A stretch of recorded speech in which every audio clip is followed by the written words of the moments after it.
You never borrow from a bank. You borrow from an individual that believes in you. Never fundraise for the project, right? So always sell the pipeline. You get no leverage in a job. You get paid, you get money, but the reason we run our own business is time. Yeah, exactly. Yeah. So we can leverage other people's time and we can leverage other people's capital. Yeah. And I just think it's a better game to play. Vanish, you're somebody that I consider one of the OGs in this business, and certainly somebody I've learned a lot from over the years. I was trying to work out when we first met, probably 12, 13, maybe 14 years ago. Yeah, something like that. Yeah. Has been a while. It has been a while. And one thing I've learned from you is understanding to adapt in the market. So right now we're in kind of recessionary environment. It's very different from what was going on last year in the market. What are some of the key learnings from your experience in this kind of environment? Well, I think one of the things that is important is, yes, we're probably in a recession or we're definitely heading into it, right? And I think it's just like as seasons change, right, you've got to adapt your strategy. And I think that the low interest rate environment that a lot of people have grown up, certainly the last 10 years, will favor certain strategies. And in a recessionary environment, you have to slightly change your approach. Yes. Yeah. One of the things I think from the fact that I've been around for a little while is I in my earlier years went through a recession. And I think the thing that keeps me reminded is how quickly the banking institutions change, right? And all the sort of things that happen from that. So what ends up happening is we have these periods of times where banks are very aggressive in wanting to lend. So they lower the criteria. They want to build their loan book. They give all these incentives to give you money, and you end up building all this debt, right? And then suddenly market conditions, you can be doing really well. Yes. But because of external, maybe it's to do with the economy, maybe it's to do with other countries, well, then suddenly it turns the other way. Yes. Right. And so now people are, like people contact me. Oh, I've just had this property surveyed and I've got down valued. And the number of times that statement keeps popping up. And then suddenly you're buying a deal assuming that when you come to refinance, it's going to value at X. Yes. And I said, now you're entering a recession. In a recession, you're going to buy something which is probably going to be worth less than what you paid for a year from now. How flexible is your business strategy, business plan into buying an asset that's going to have lower value? And even if it may not value as in the surveyor is going to play that game with you. Yeah. So in the last recession, do you know what was interesting? In the last recession, all surveyors, all banks always offered the same LTV. Yes. Right. So I've been there a while, 75%. But do you know what I learned? Right. In a recession, a bank is actually offering you 65 LTV. All right. And how do they do that? So lowering the values lower as well. Right. So they lower the value, not the LTV offered. So the net effect is you're buying an asset, which, let's say for argument's sake, just stays flat. Right. You then come to refinance 1 year later. And instead of them saying, we want to reduce our risk, because that's what a bank is going to do. And therefore, we want you to put more money in. Right. Instead of saying, well, we're only going to offer you 65, they'll offer you 75. But they'll apply pressure to the surveyor to down value. Yeah. And when I look back at all my numbers, I was in a recession getting 65% LTV. So one of the things I've been telling my clients is, right, you got 75 in good times, right? You will get 65 in bad times because the bank is wanting to take less risk. You have got to find that extra 10%. Yeah. Right? And this is the game that is going to happen and this will pan out. So know that your value of the asset is the same, but what the valuer puts down is going to be based upon the risk factor that the bank wants. So when you combine lower interest rates and then down valuations, you've got to find more cash. So for me, private investment and outside of the banking industry, you want to get more money. And that's when they become more useful. Yes. So you can actually capture more of the market because you're not dependent on the banks. Yes. Yeah. And often the banks really drive the market because it's the availability of borrowing.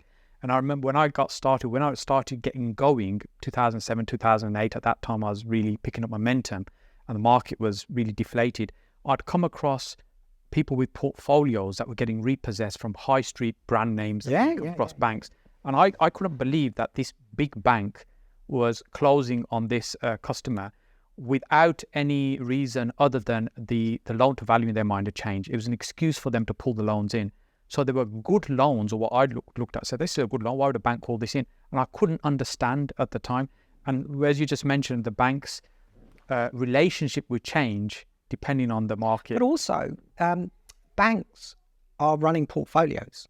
Remember, they're not lending to an individual. It's a portfolio of loans.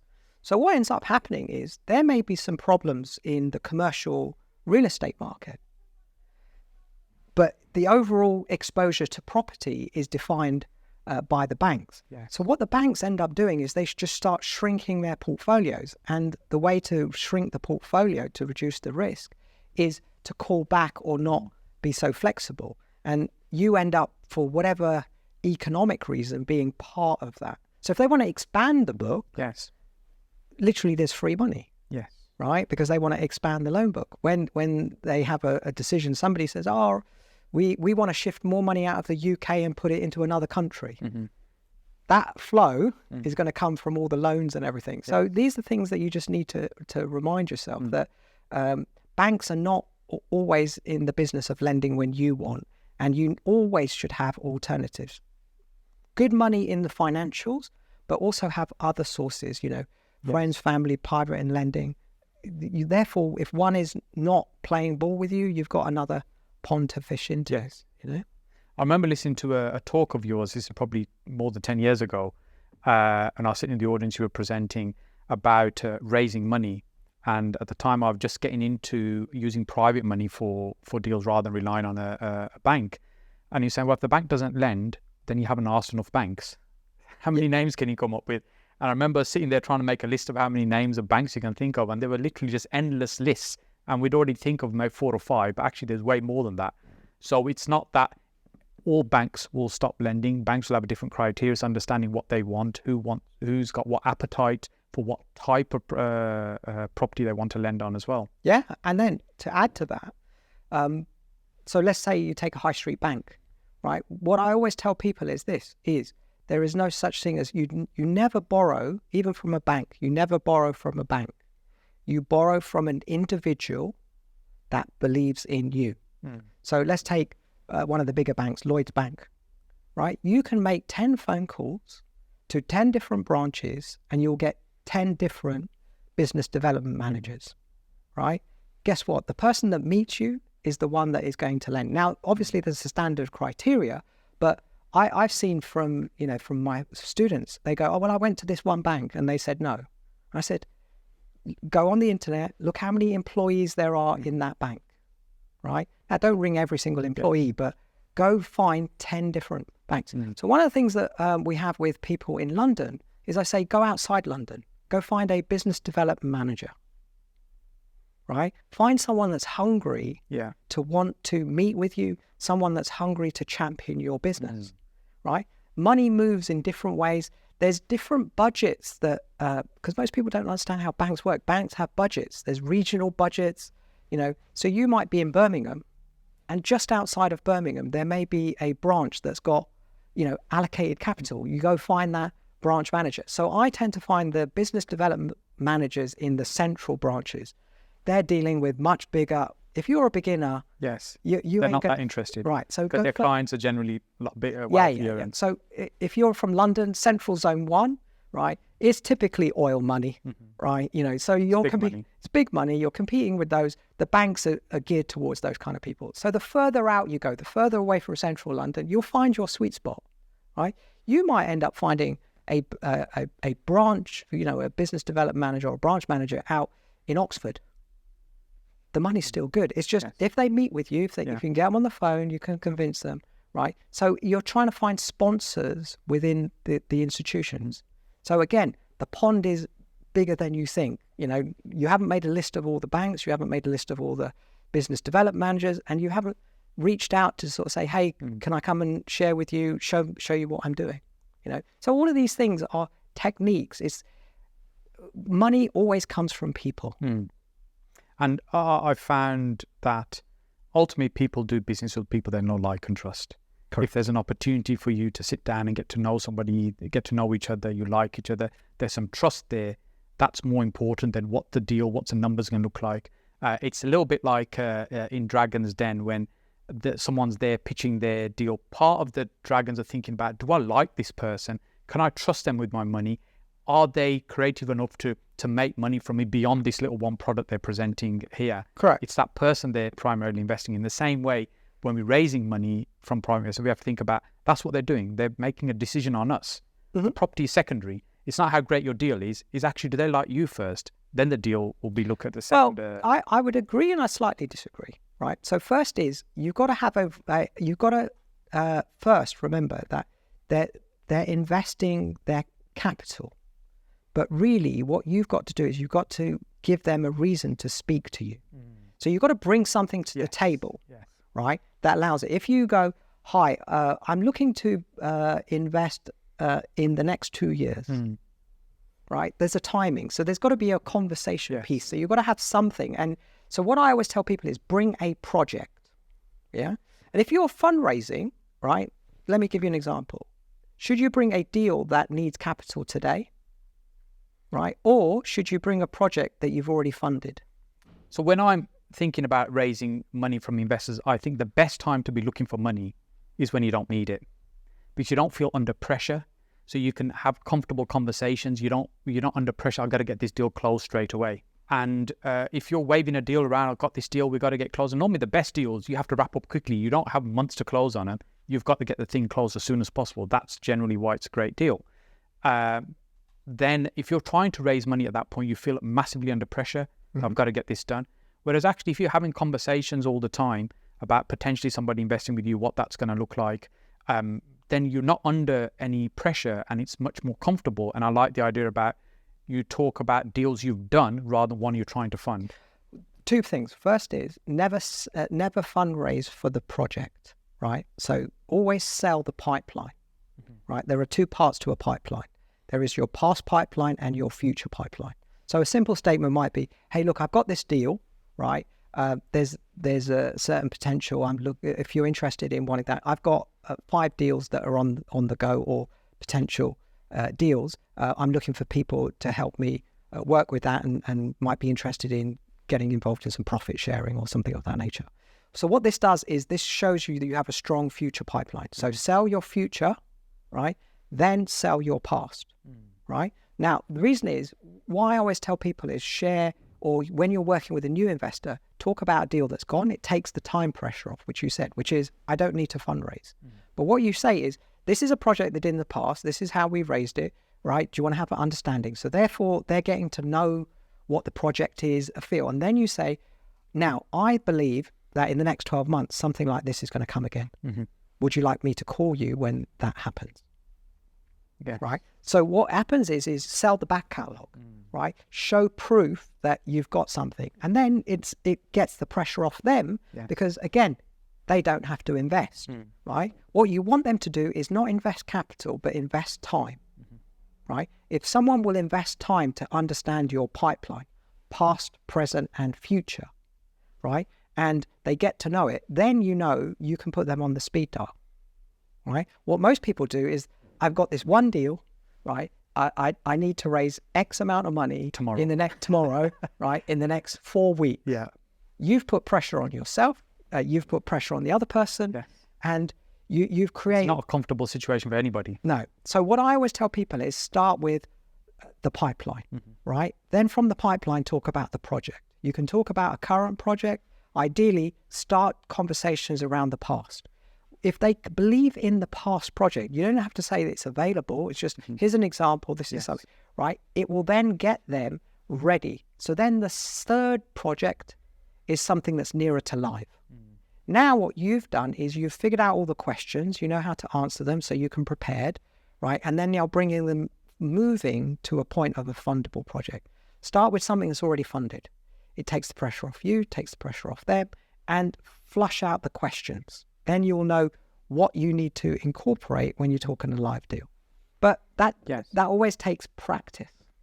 As the market evolves and changes, the amount of funding available changes, or what's available, and we need to be creative.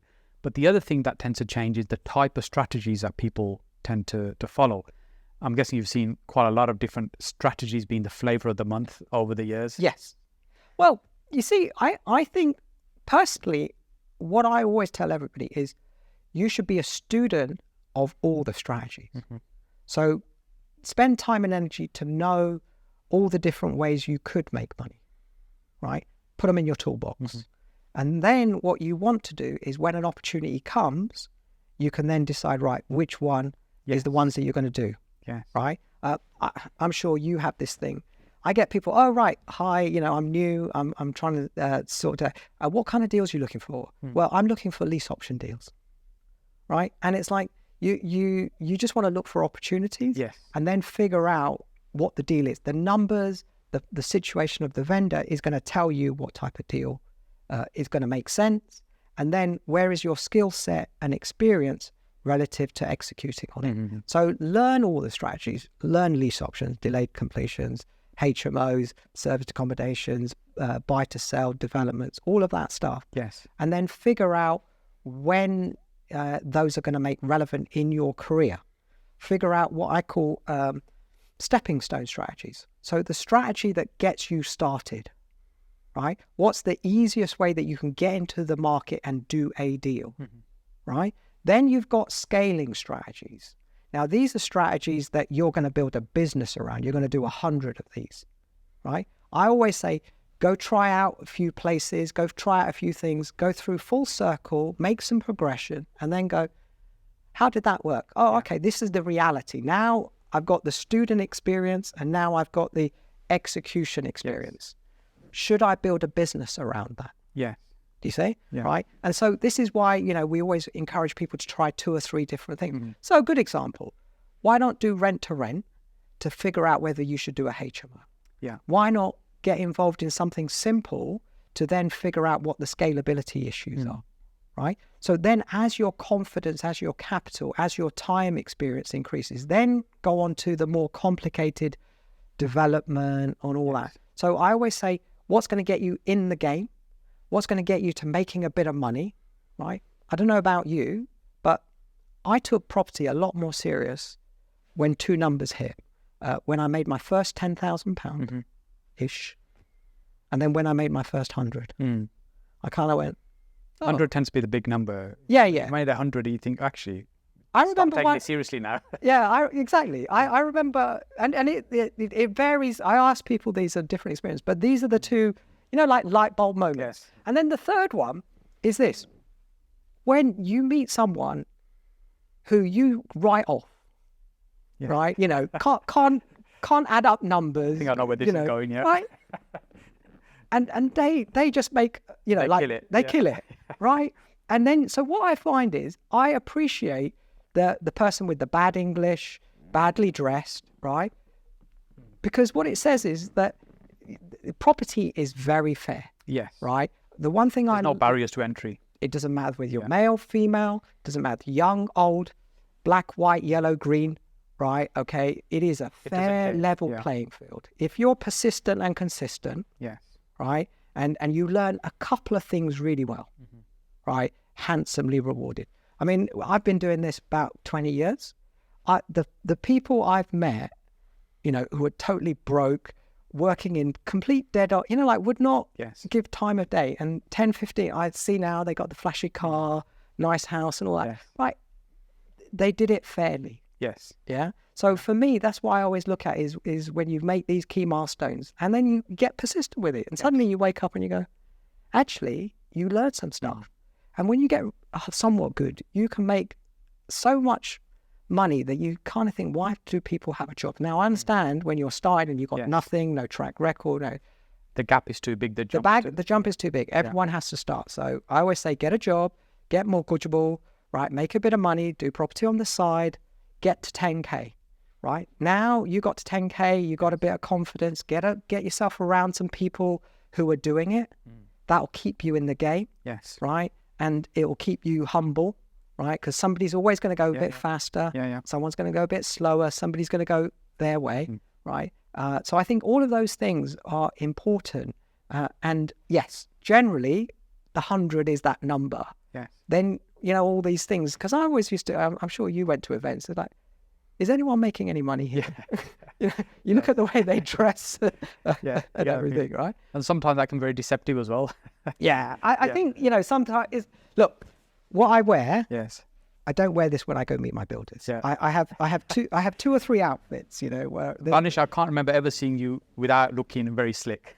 I bet if you came on a site tour, they'll be slightly different. I mean, there's one car that you drive, there's one car that you meet your builder, your tradespeople, Not one that you buy property with. Yeah, and one that you go to see vendors with. So you've got to address for the appropriate audience and everything, So I think that it is good to figure out the strategy where you are in your journey, and why I think going to lots of property events is where you meet these kind of people, right? Because I think that you've got to make sure your strategy balances your personality. Yes. Too many people I think it's super important. Yeah, because I say go like student, learn everything, and then you look at all the different people, and you'll connect with somebody, and matching the strategy and personality will always end up in the long run winning. Some people are, like the traders. Yeah.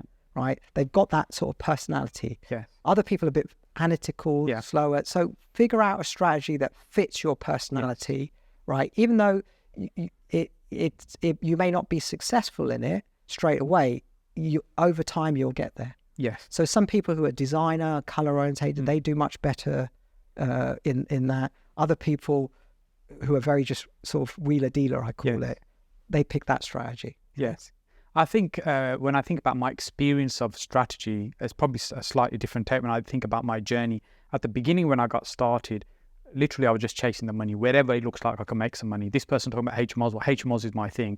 Well, somebody's talking about you could do lease options. You don't need to buy property. Oh, lease options. I want to learn lease option. That's the thing I'm going to be going to do for the next few months. And somebody else is talking about no money down. I think forget lease option. I'm buying property for free.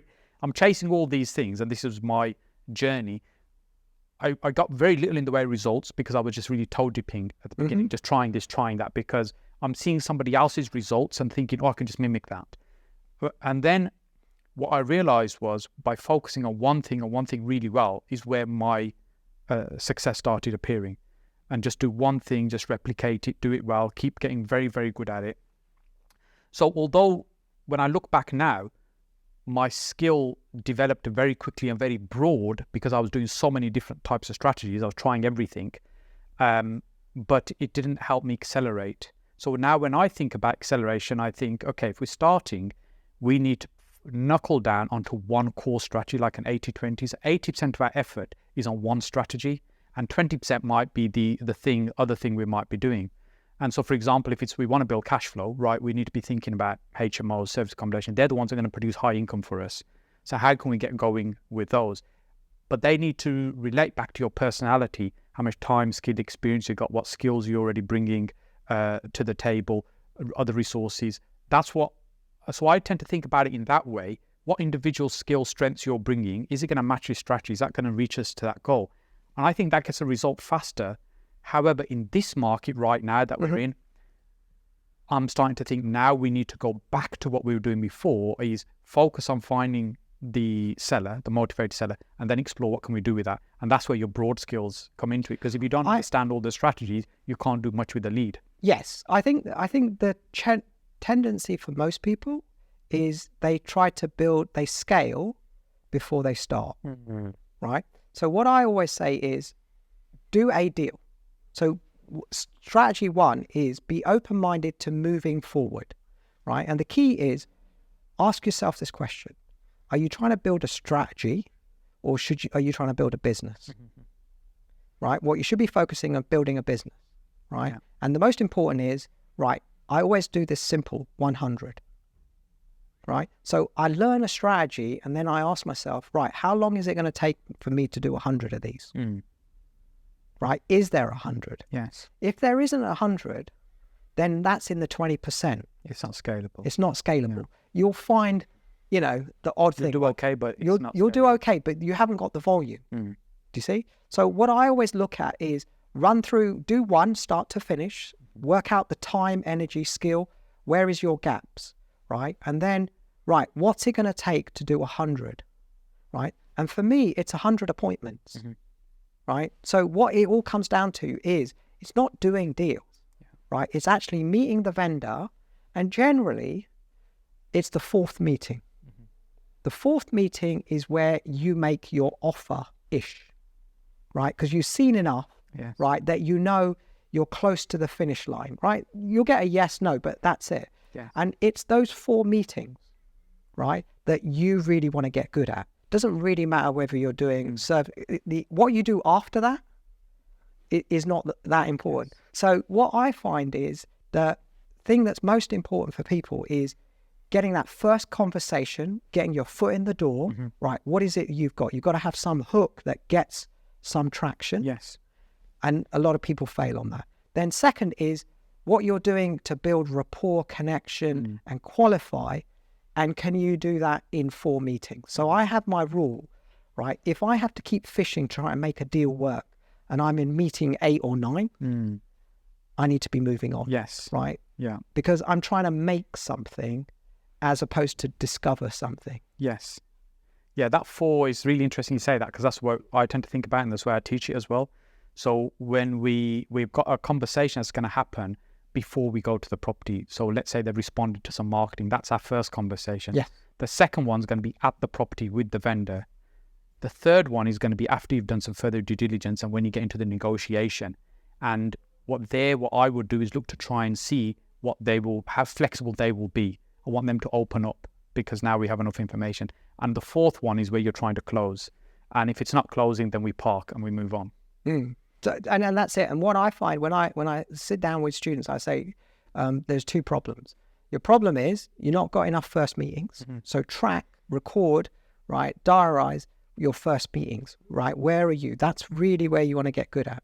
And then I always say track the number of fourth meetings, right? Because you've got to that point. Because what most people do, hi, you've responded, and then they're almost like, I've got to make this a lease option, right? So they're forcing it to fit. Yeah. So what I tend to do is I always tell people discovery.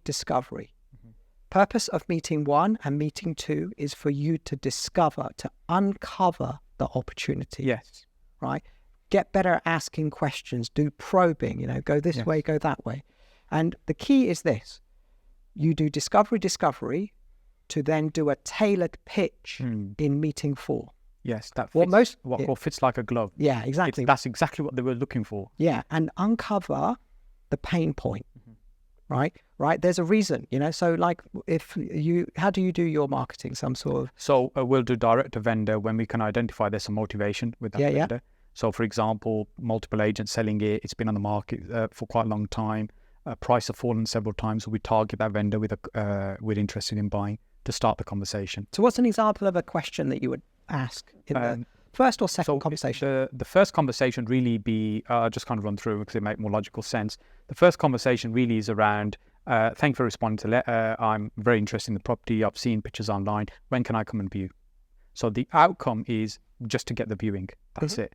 And maybe answer some questions because they might be thinking, nobody's been interested in my property in months, and then all of a sudden this guy sends me a letter. So they may have some questions. So we answer those. Second meeting is really what I call the fact find, where really we're just asking open-ended questions. They're expecting us to talk about the property. Yeah, not expecting a therapist. So we need to have the conversation around the property. Exactly. The walk around the property is the easy conversation, because what you do is you start with the conversation, let's talk about the property, and you see how much information they close and disclose. Yes. Right? So one of the things I try to teach people is do some research beforehand, validate what they know, what they don't know. Get some basic data, yes. So do all of that, and then you get into the situation. Yes. Right? So one of the key questions, which would be interesting to know, is what I always say is, what specifically made you pick up the phone? What was it in my letter, or what was it in... What was it about my letter that encourage you to respond. Yeah, what made you do it this week? What made you pick up the phone? And you want to ask that question at least twice. Do it in bits, maybe early on or whatever, right? And what you'll see is there's always nuggets of information. Now, they'll always give you two answers. One answer is what I call the logical. Well, I want to sell. Surface level, right?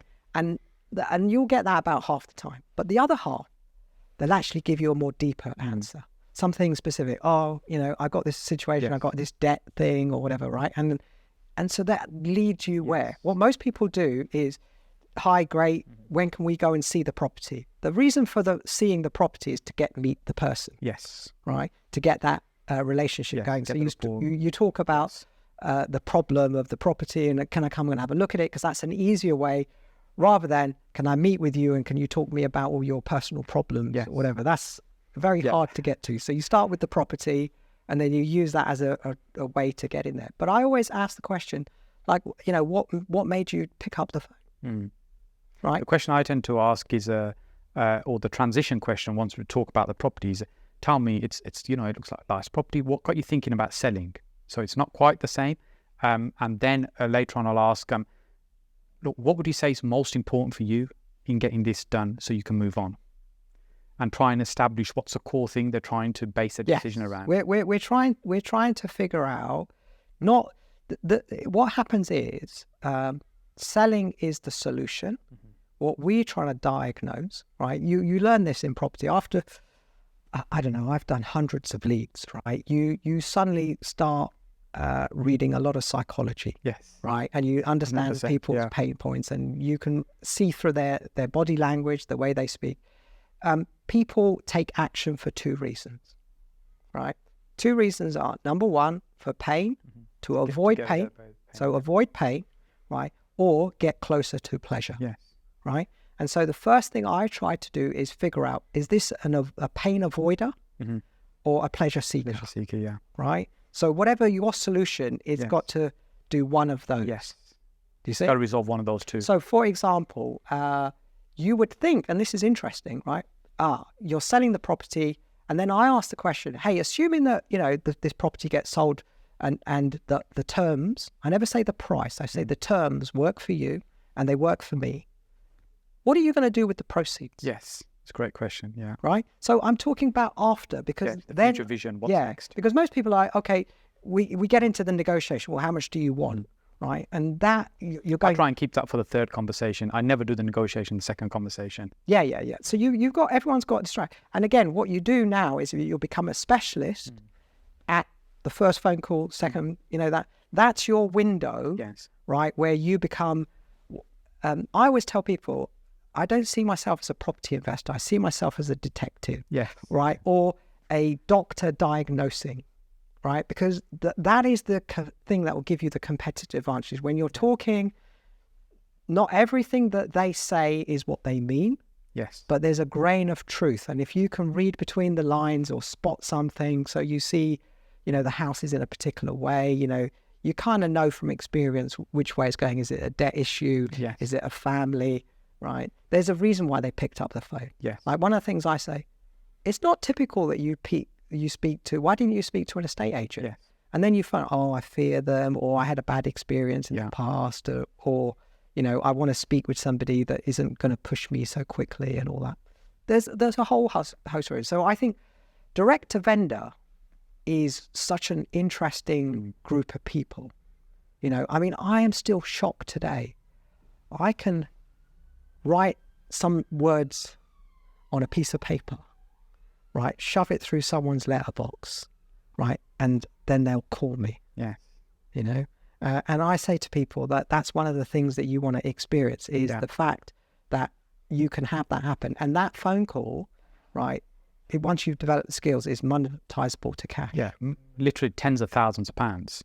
Yes. So we spend 5p, putting a package together, send it through, and then, you end up with a phone call. Yes. And then once you get good at those skills of what to do on the phone, what to do in the face-to-face, that's your area, that's your space that you've got to become the expert at. The deal part is much later. Yes. Right? It's, we're not in the property business. We are the logical brain tells us we are. Many people think I'm going to do a deal on the property, where you might be looking to do a deal with the property, but the deal isn't going to happen unless you understand the seller. Yes. And so what I always tell people is what you are in is the business of getting people to trust you, right? But what really, we use this word like know, like, and trust, right? So they're labels, but reality is we're not in the trust business. We're in the business of people disclosing things that they wouldn't disclose to others. Yes, and you're a complete stranger at this point. Right. So you have to be likable, trustable for them to disclose things, and it's developing that skill set. You've got students, I've got students. Yes. You know, we realize that the analytical bit is very teachable, but the people thing takes the soft skills. That takes time, right? And so what I always tell people, it's all a learnable skill, though. There's very few people that are natural at it. It's a skill that we can learn to get better and better at. Yes. Oh, 100%. The thing that I always try to tell people is when someone rings up, right? Think of yourself as being a health professional. You're the person that may or may not, right, have a serious illness. They might have cancer, they might have kidney failure, and they're ringing you up seeking help. So if you treat them like a patient, rather than a property person, right, and you have that good bedside manner, right, in time that will reflect well in your bank account. Right. No, that made a massive difference to me, just that point when I started thinking about it in that way. Rather than thinking about when I'm getting on the phone, how can I turn this into a deal? When I think about, let's forget about the property. Let's just see if there's a way to help this person with whatever the issue is. And often you may be able to help, but there's no property deal. Other times you may not be able to help and there's no property deal. But actually, if you just focus on helping, if there is a property deal, it's going to land in your lap. Yeah. So what ends up happening is you figure out their situation, figure out what the solution is. And sometimes the offer that you make is go to an estate agent, go somewhere else. Or the offer is, I can't help you, but you know what? I'll think about it. Maybe there's somebody else I can refer you to or whatever, right? It is what it is the deal that is forced doesn't happen. Yes. Right? The deal that falls into your lap. You know, I've done this like loads of times where I've tell them, I'm going, okay, I'm just going to help this person. I can't see a deal here. Yeah. Right. The strange thing is sometimes what will happen is they'll sell the property to you at a lower figure than they were going to somebody else, because you've built that trust and confidence and they can see that you're genuinely trying to help and resolve their problem.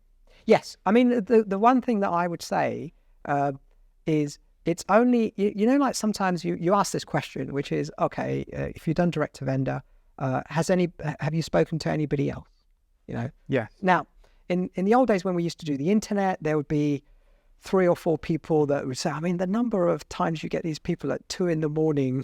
filling out. Well, it shows the pain they're in, right? Yeah, exactly. They're not sleeping. They're thinking about how can I resolve this problem. And a little tip that I would always give my students is, look, whenever someone does direct to vendor, right, always restate, you know, like, because they're ringing a number, they can't remember exactly. Sometimes they'll have your correspondent. You might be one of many. Yeah, one of many. And then you ring back and you say, hey, we see this. Look, you called us at this yesterday at this time and you were wanting to inquire about some information about your property. Is that you? Right. So you're building that. In traditional sales, it's yes.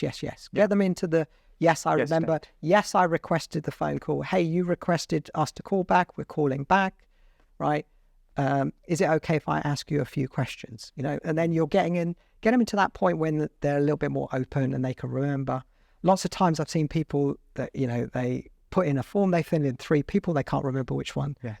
Or you ring back 3 days later, they've forgotten that they haven't filled in the form. filled in the form or whatever, you know. So you just want to, don't surprise people, right? Just get that rapport within the first couple of minutes and then get into the conversation and everything. Yeah. So I think that's good.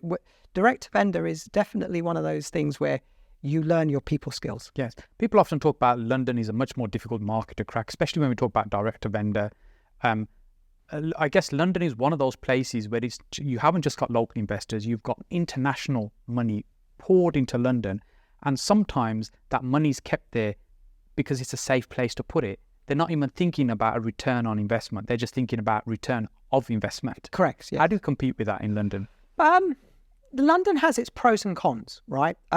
So let's talk about the downside. The downside of London is capital values are much higher, just if you want to get started, you know, 3-bed house, you're talking 800,000-900,000 pounds some places. Yeah. If you're in zones 1 or 2, you're looking at that. So from a beginner's perspective, you're fishing in a much more capital intensive pond. Second thing is you're fishing in a pond where people have high incomes, right? Which means they're not, you know, if you think about in outside of London, it's easy to get into debt if you've got a 5 or 10% deposit, you know, because you're low earners.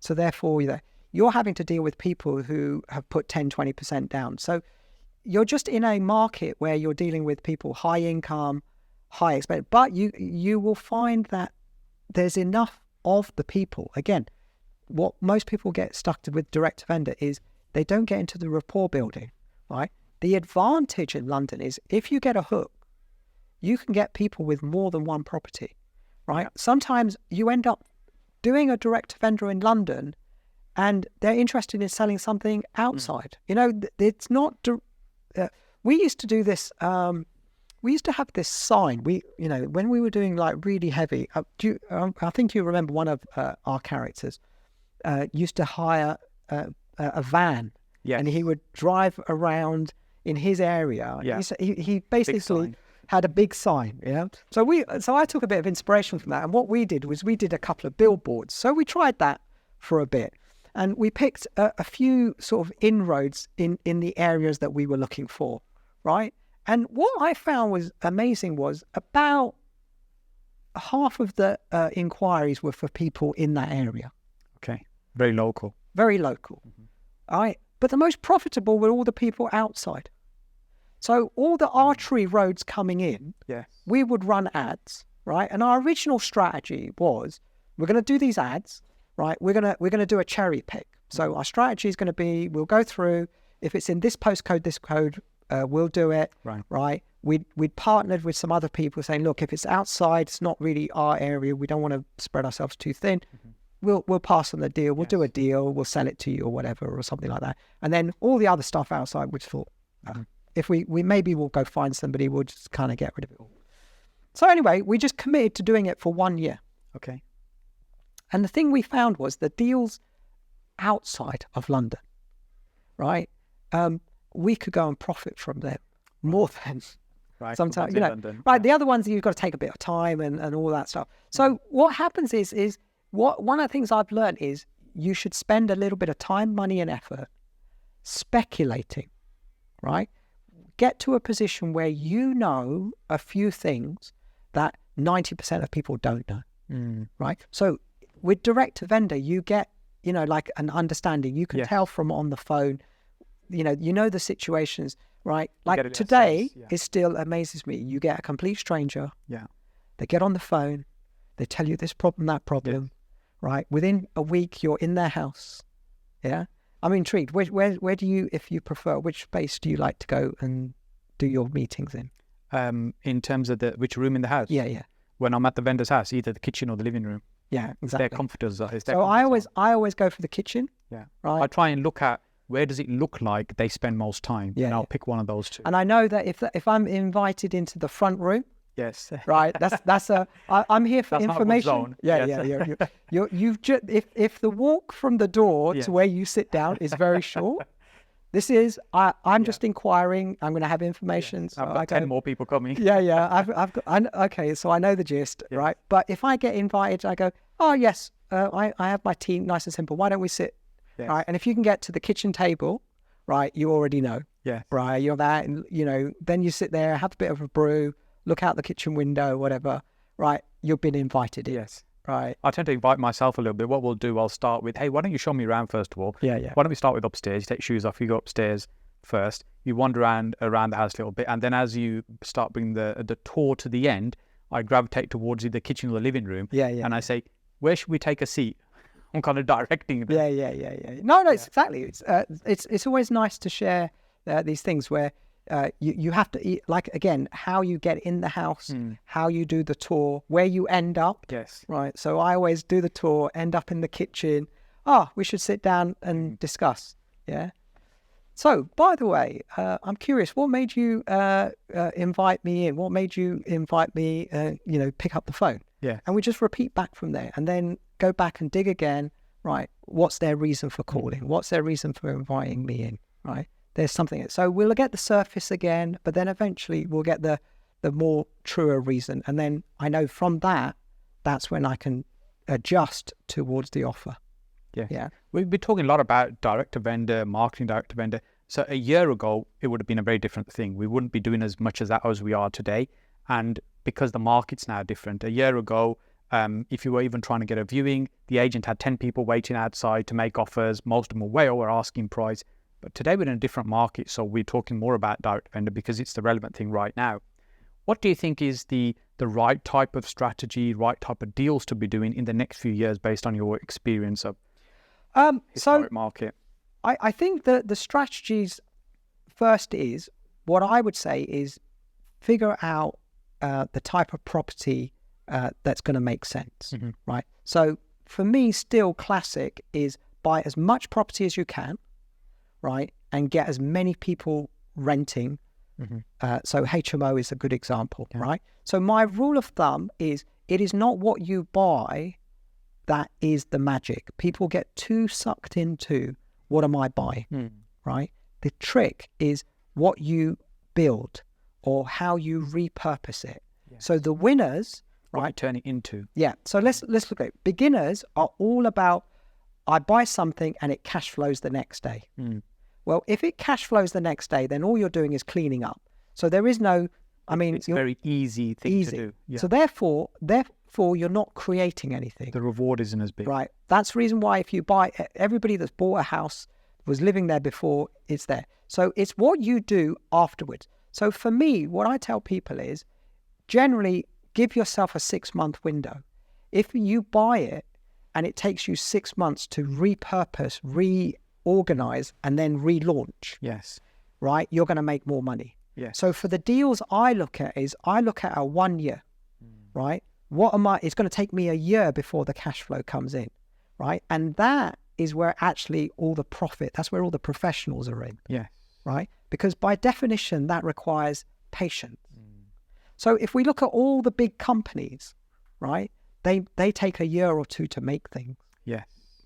Right? So if we look at HMOs as an example, right, you've got to do a bit of a turnaround. Yeah, we're typically 8 to 10 months on ours converting them. So what happens is I always, and this comes back to deal analysis, I look at the numbers at the end of year one, not on the day of acquisition. Yes. Right? And so my rule of thumb is very simple. The money I put in, right, am I going to get a 10%? Am I going to get at least all my money back within 10 years just through the cash flow? I don't get into counting capital appreciation, right? These are all what I call icing on the cake, right? So for me, it's very simple. Look at deals where you're getting a decent ROI on the asset that you're building, not on what you're buying, right? It's what you make, it's not what you buy. So this is return on capital employed, or overall return? Okay, so the way, because everybody does slightly different deals, I do it without gearing. The mistake that everybody makes in gross return, right. The reason is you should start with the mindset of being a cash investor, buy for cash, refurb for cash, right, and then refinance. Yeah. The reason is, therefore, you know your total money in. That's your cash. And then what I want is gross rent to equal 10% of that. And the reason is that you should only gear when it helps your lifestyle. So what always people do is they always say, look, I'm looking to raise money, right? And then this is it. And they only want the deposit. So they're just looking for no, go find an investor who's got all cash. Right? And they are out there. People think, where am I going to find that? Why people? Because we fall into this mindset, the environment that we're in. When I say the environment, a lot of the other people we're talking about at, say, property networking events, everyone's thinking about leverage, growth, other people's money. And they think, well, why would somebody do this with me when they know how to do it? Well, actually, we're a very, very, very small community when we think about it. The vast majority of people don't think about it in that way. There's lots of people with huge amounts of cash that actually don't really think about what's the best way to start. No, here's the thing you got to remember. The majority of people that you're going to meet are not going to do, right? So here's a good example, right? Like what you and I, right? We are in the less than 10% because both you and I are business owners, right? When was the last time you had a employment contract? Myself, Yeah. I've hardly ever had any in my life. Right. So for me, it was around 2000. Yeah. Now, I worked in the city. I went to university. I studied IT. Fantastic opportunity working in really big companies, doing big IT projects, right? Loved it. Got lots of, got good at it, right? But the issue is you're stuck. And all the employment contracts had this one little bit of problem. I'd still be probably doing IT. The reason is because you have what's called no right of substitution. So I would go into a firm, answer questions. I'd have 3 interviews.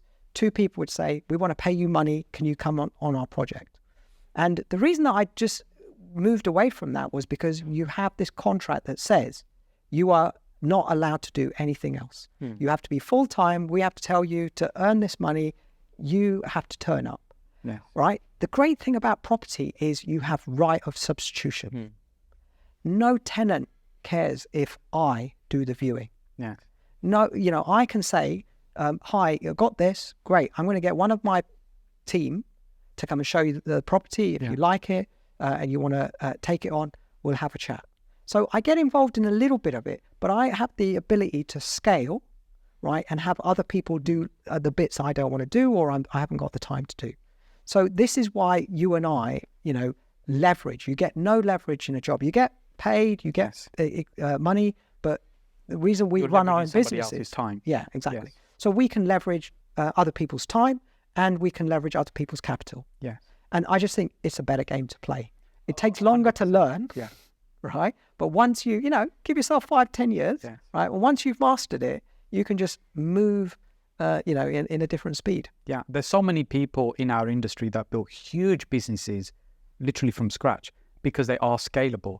And when we talk about leverage, if you're leveraging somebody else's time, it doesn't matter how good you are or how productive you are. Even if you're doing 100 hours a week, there's only so much you can produce within those 100 hours. Correct. But if there's actually 10 other people doing 40 hours a week for you, now you've leveraged 400 hours. Actually, you make a very good point. When I do speaking, I always go to people, who here wants to be full-time in property? Yeah. And all these people put their hands up. And I go, please, your ambition should never be full-time. You should be part-time and you should have a team doing full-time.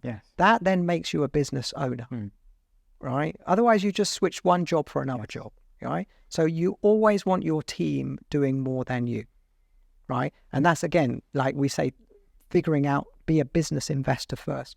Do everything yourself, right? Do your first deals, negotiate, learn the jobs that you eventually will then pass on to other people. So you want to become competent at it. Don't skip it. I see a lot of people like, I'm going to just outsource this, outsource that. And well, you don't know what to outsource. You don't know. You have to understand it first before you can give it to somebody. You got to flip a few burgers. Reason is, once you flip a few burgers, serve a few tables, you will then know what characters to look for in the people to be part of your team. Yeah. So, and I think, you've got to hang around with other business-minded people to learn how to leverage and improve. So in terms of the people we're with, how do we choose who we should be spending our time with? So for example, somebody that's starting out, somebody that's kind of at the middle range of their career trying to build, and somebody at the other end where they're trying to scale and systemize what they're doing. How do you determine, how do you find who you should be surrounding yourself with? Okay, good question. First thing is, don't worry about who you hang out with. First thing, focus on the volume. The number one problem is you're not starting with enough people. Connect with 100 people who have ambition to do something that you're doing. Don't worry about whether they're a beginner, middle, or top, right? So here's what I have done every single year. I make sure that I go and connect, hassle, bump into 100 people who want to do something in property or business. Outside of employment. Do you see? Right? And I just hang out with them. They're hungry, they're ambitious. Yes. So what you want to do is 100 people moving in the direction you want, right? And you then got to start talking to them. Say, hello, how are you? work that list of 100 and then figure out the people that are going to be relevant. Roughly 10% are going to be useful. We have to play the game. We have to talk to lots of people, go to lots of meetings, bump into people. When we say useful, they'll be possibly instrumental in your growth. Here's what happens. The one thing I tell people is you do not know the day you meet someone useful. Yeah. Because Definitely. you can't, when you're at the bottom of the mountain, you can't put the jigsaw together, right? But if I look back in my diary and I look at the meetings I went to and the people I bumped into, 5 years is obvious. Yes. At the beginning, you would never have realized this is where it might end up. Right. Now, what you want is you want to find people who are very experienced, but you're going to have a challenge if you're there. Why are they going to hang out with you or whatever? Yes. Right. So the first thing is go for 100. Out of the 100, filter down to 10 who are what I'm going to call be your peer group. 10 people who are running a little bit ahead of you, a little bit behind you. That's the first group. Always find your peer group, right? That way you know when you're progressing in the right way. And then what you want to do is make progression. And then each year you want to keep adding to that and then find some people a little bit ahead, right? Because what happens if you can't find a peer group, then there's something in your personality, right? The challenge with finding someone who's really ahead is, well, you're going to have to figure out an offer that's going to make them. And that takes a little bit of time. Do you see? Yeah, because you're almost like slowing them down. Why would they want to take time out to try and help and contribute towards your journey? How many times have you had this? Hey, I'd love to buy you coffee and ask you, and my answer is always the same. Look, I've made enough money. I can buy my own coffee. Right? I'll make a note of that one. Right. Okay. So what you really want to do is you want to ask me a ton of questions, right? And you want to fit in there. So I don't know, what's coffee? £3? Yes. So basically, you want to hire me for £3 an hour. Yeah, or for 2 hours. Two hours. For 2 hours. Yeah. And all of the other. Yeah. So what I try to do is, like I look at that and I go, I always try to make myself available for new people, but I have to structure it in a way. I go, listen, let's skip the coffee, right? You want to ask me questions, right? Here's what's going to happen. I'm going to give you the contact details of my PA, right? And you're going to get invited on a list, right? And then when there's time slots in my diary of when I'm free, right? We'll jump on a Zoom call and you can ask as many. So I gift a certain number of hours in my diary. And I go, if you turn up, you turn up. Yeah. Right? I'm not going to do one-on-one. Yes. Right? I'll do a handful, but you just have to adjust. If you're young and hungry, you'll adjust. You'll make it work. You'll make it work, right?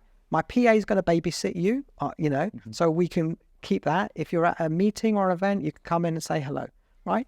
And I'll let you stay on that list for a few months. Yes. Then that way you'll get more than one offer. And if the universe and your diaries all match up, then you can ask me. Now I can give without feeling demanded or drained, right? And I just find slots when I go, these are things and we're just going to do some good. I think I fell into that trap for a period of time as my knowledge grew doing lots of different things and I was helping other people and I was being very free and open with my time. I fell into this period where literally all my time was spent just helping other people. And then I went from freely giving my phone number to not giving my phone number to anybody because I realized actually I'm falling into a trap where I just have no time to do anything for myself. I'm spending all my time just you fall into the trap of obligation, right? So one of the things I try to do when I'm sort of helping people, I go, let's look at your diary, right? How do you allocate your time? Where do you allocate your time? So I have developed this, probably something that you've done, is I have a certain amount of time diarized where it's me with me. Yes. Appointment with yourself. Yes. Right. And I have a room in the house, right? And I lock the door so that my family don't even come. They know, right? This time I'm not, I don't answer the phone. I have a separate computer for my email because I book time with me, right? Because I need to solve my things, right? And then I have time allocated for different people. So I have family time, client time, and I allocate it. And you have to learn, as part of growing your wealth, you have to learn to grow, like we talk about external stuff, internal stuff. So now I have to know how to say no politely, right? So one of the things I do is I say yes, yes, yes. And then once a quarter, I set aside a day or two and I go through all the things that I'm looking at doing. And then I think, right, I'm going to say no to this. I'm going to say no to this. Then I call up the person. Hey, you know what? I've been just looking through my things and right, I've just got too many things on. So this thing that we've been doing, I'm going to now wind down because I need to limit and just focus on the things that are there. So I'm going to let this one go, or count me out for this for the foreseeable future until I've got some more time in the diary. So you just let things go, right? And this is, an important thing that you have to do, because as you get further up, the strategy that worked when you've only got 100 numbers in your phone, you can't apply when you've got, 2,000 or 3,000, right? And so you've got to then create barriers. And now I give up my PA's number, not my number. So I still give out a number. I just say, listen, you're going to have to go through there, right? I give out people my contact details, like email me. So I say, look, here's the obligation. You've got my email. You can email me, but I am not then going to be obliged to reply. Right? And as long as you follow that. So you've got to develop these rules to allow you to serve more, right, without drowning, right? And again, you have to hang out with the people who've got a bigger audience to say, well, how do you address it? Yeah. So, people will come up with different solutions. Picking up on something you were just saying about meeting other people and surrounding yourself with the right people, and you never know what meeting somebody might lead to. At the beginning, when I first started networking, I'd kind of collate contact details and I make a little note, and I did that for probably 2 or 3 years. I'd have a massive spreadsheet of all the people I've met and what they do and what they're looking for, and I was blessed with very good memory as well. A lot of stuff I could remember if I met somebody, remember their name and what they do. And then what I found is, and as you said, when you look back, there's some people I met very, very early on you ended up doing quite a lot of business with. You'd never have assumed that was going to be the case the first time you met them, because you never know what's going to happen. And quickly from that, I realized actually people make a massive impact in your life and in your business. And I used to attend your networking events as well. I learned a huge amount of networking. And then I started running my own networking events, probably nearly 11 years now I've been running networking events. So I'm a big fan of networking, meeting other people, connecting, growing your connections in that way. So what tips or suggestions would you give somebody who is going to a networking event with the intention of, right, what am I going to be able to get from this, or what they should be getting? Okay, so a couple of things. First is set an intention, set a target. So an outcome of what they want. So here's what happens. 90% of people, right, go to a networking event. And so whenever I've done a talk, I tell people, would you like to know what the average typical person who goes to a networking event? So when you were going to an event, how many business cards would you walk away with? Probably at the beginning it was lots. Then I ended up with just a few. I'd take maybe 4 or 5, because I'd try to have 4 or 5 useful conversations. So here's what I tell people. Number one, this is the typical average. You've run loads of events. We've done lots of research. Is the typical person walks away with 5 business cards, right? Now, what I tell people is, right, of those 5, can you remember how many you started the conversation, how many approached you? And typically it's somewhere like 3 people approached them, 2 they approached. So the average person going to a networking event, right, is what I call a student plan. They're going with the mind of being a student to collect information, right? And I go, trust me, when you go to an event, you will make more money from connecting with people than collecting notes, right? So do part of that, be a student, get your little notebook, right? But the most important thing, right, is connect with a number of people. So if you're a beginner, start with 5. Start 5 conversations, right, for 5 minutes, right? Now that can be tricky because you may not have the social skills, but basically say hello, bump into 5 random people. Do not waste any time thinking, should I do this one? Should I do that one? You make no profit thinking. Don't overanalyze. Don't overanalyze. Knock on a door. Knock on 5 doors and stand there for 5 minutes. Stand in their space, right? And say hello, let that flow. And then here's the trick, right? Walk away, right? Let them digest your first interaction. Okay. So what I always do is in the first hour, right? All I do is I open conversations. I don't finish, I just start. Now, when you get a professional like me, I stick to 2 minutes, right? Hi, how are you? Da-da-da. Okay, right? I'm just starting conversations, right? Later on, I'll come back. Now, what happens is if you walk in a room, there's 50 people, first intention, pick a number. Beginners start with 5 people. If you're more experienced, 10. All you do, knock on 10 doors and forget all the other doors. Don't just target that. If you've got those 5, start. Get within the first hour, those conversations started. And then for the rest of the evening, those are the only people that you go back to them, keep going there. And then the third, make an offer. Okay. Right? So my offer is always the same. Hey, you're interesting. You're doing something. You and I should do coffee one day. Right? Do you think we should have a coffee? Now, I tell people I don't drink coffee, right? But saying, should we do tea? It doesn't sound... Chai latte. Yeah, it doesn't quite have it. So I do that, right? And then I just make an offer, right? And that is the difference between being an employee and being an entrepreneur, right? Is set an intention, how many people you're going to interrupt, right? Have conversation flow. And then there's the trick. Get on the phone within 7 days. Don't send them an email, right? Don't get into social media, right? Get into building the connection. So what most people do is they collect business cards. I go, don't collect business cards, connect. Yes. So what I do, I get commitment. Hey, great, we're having this event. I'd love to know more about what you're doing here. Would you like to do coffee? Would you like to have a chat? Would you like to meet again? Right? Yeah?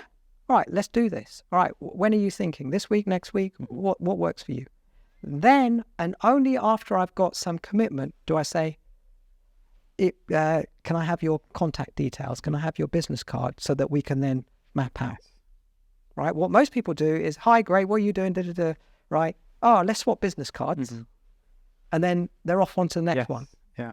Right? And then what do? The next day, they send an email. And I tell people this, right? If you've been around our little world, I go, what is the value transaction that you can do through email? The value transaction you can do through email is about £100. The value transaction that you can do on the phone probably maxes out about £2,000. Okay. If you're going to making a sale over the phone, that's about the level, right? Face to face, it's 100 grand. Right? So what you need to do is use email as the connection tool, right? Information, but get on the phone. All the great people are good on the phone and they're good face to face. Yes. Do you see? So what you want to develop is, if you're new, is connect with the people with a follow-up phone call or 2. So this creates momentum, right? You won't remember half the people at the event, but you'll remember the people that you speak to afterwards. Yes. Do you see? All right. So I think these are little tips that you want to have. Go to the event and connect with 5. Start, if you're a beginner, 5 people, and see how many of those you can get on the phone within 7 days. If you can get within 7 days, half of them on the phone, you're making progress. You don't need to bat 5 out of 5. Everybody will say, let's have coffee. Let's all connect. That's just us English people being polite. Yeah. You know, no one's going to say, no, I don't want to meet with you. Right. You'll see the real whether politeness. Yes. Yeah. Yeah. Now, if they give you the time on the phone, right, then other things will happen. So I always say do more follow-up than the contacting. So people, if you collect 30 cards, you're not connecting. You're just collecting numbers and putting them in a spreadsheet. Yes. Right. The time on the phone and face-to-face is what is going to make the difference. Culturally, you're not very good at going up to a stranger, starting a conversation with them. It's just not something we do. And if you're from London, it's even more the case, especially if you're on the tube. So what suggestions would you have for somebody who wants to learn the skills of actually just going up to somebody cold and starting a conversation? How would you suggest they could do that? What, at an event? At a networking event. This is okay. So first thing, same attention. So here's what I do. Right? This is what I train everybody how to maximize your profit from going to an event. You're going to pay money. So first thing is figure out your student time. When are you going to be sitting there making notes? If you're going to an event, allocate 1 hour talking to people. The first thing to do is, let's say your events, what time do they normally start? Networking events from 6 in the evening to about 9. Right. So here's what I do. 5 o'clock, I switch my brain from employee, right, to conversation starter. Okay. So from the time I'm traveling, I start with saying hello to 5 people on the bus, the tube, the train. Hello, sir. How are you? Right? How you doing? Right? I get my brain out of blinker mode. Yes. Right? If you ever been in London on the tube, you can have 60 people in a tube and nobody's talking and everyone's right? So start getting out of your body. So I start saying, hello, hey, excuse me. Oh, I'm lost. I know exactly where I'm going, but which is the way to the hotel? Oh, thank you very much. I appreciate that. Right? So what I'm doing, I'm getting my body and my mind, right, out of employee thing. So I do that in the first hour. So by the time I walk into the event, guess what's happened to my body and my mind? You're already used to a little bit doing. I'm already used to talking. I say, hey, sir, how are you? Right? Someone across the road. Hey, sir, how are you? Right? If I'm feeling like... Yes. So you're doing the warm-up. Most people, what they do is they're in work mode. Then they go into networking and suddenly, right? So by doing that warm-up stretch, right? Start saying hello.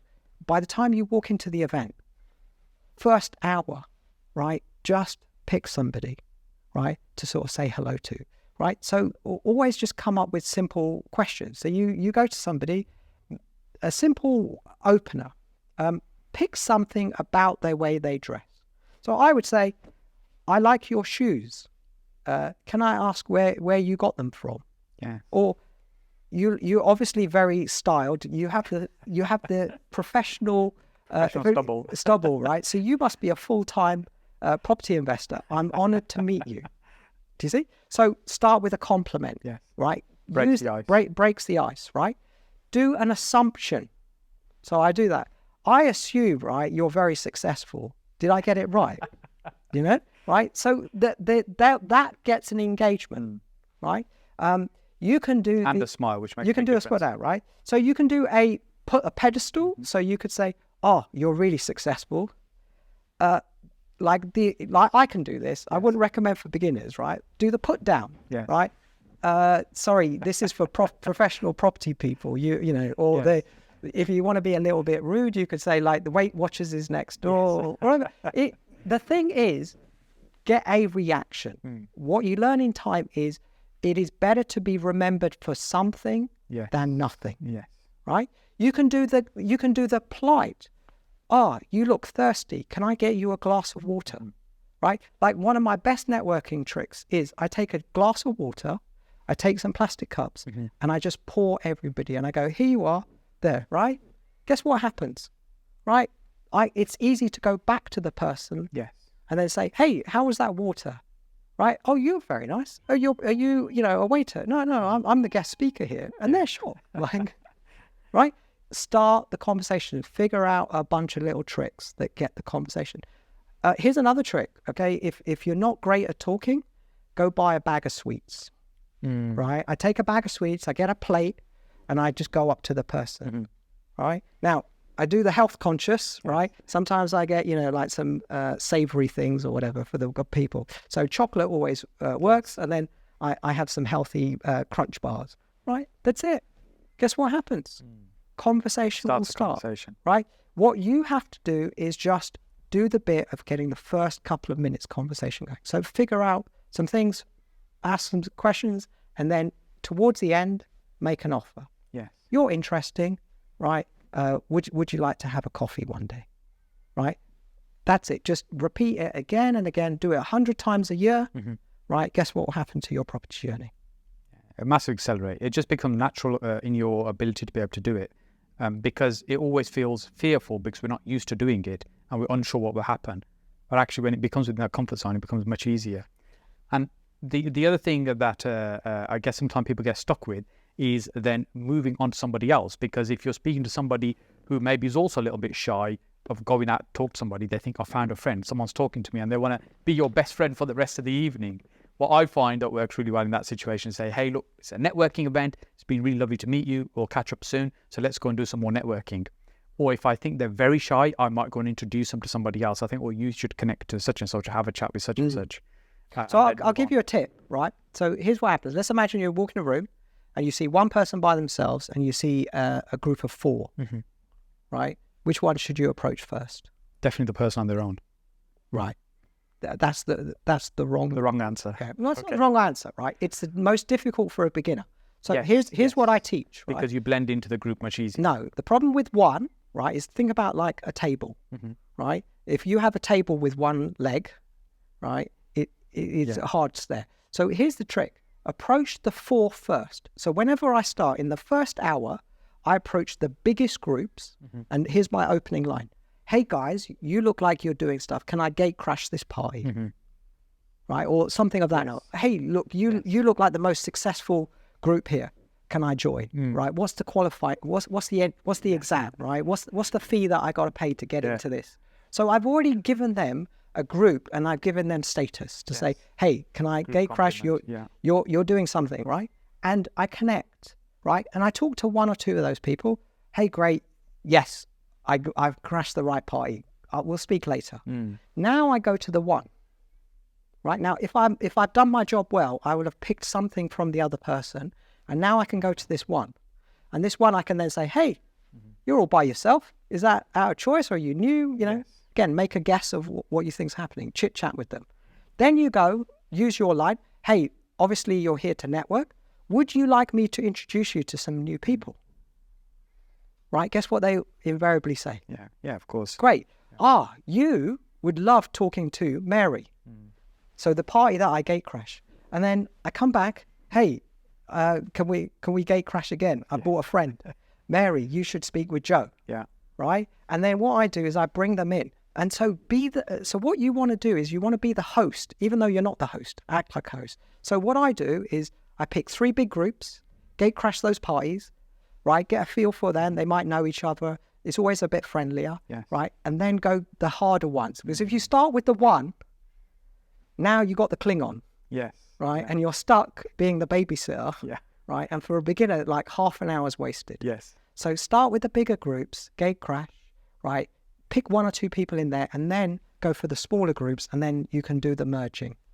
But these are all skills that you develop in time.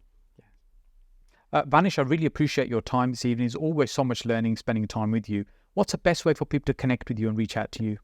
Well, the easiest way is if you go online, just search propertynetworkingclub.com, right? There'll be a link there, and there'll be a contact button and some information there, so you can find out more about me through that. Vanish, thank you again so much for your time. Thank you.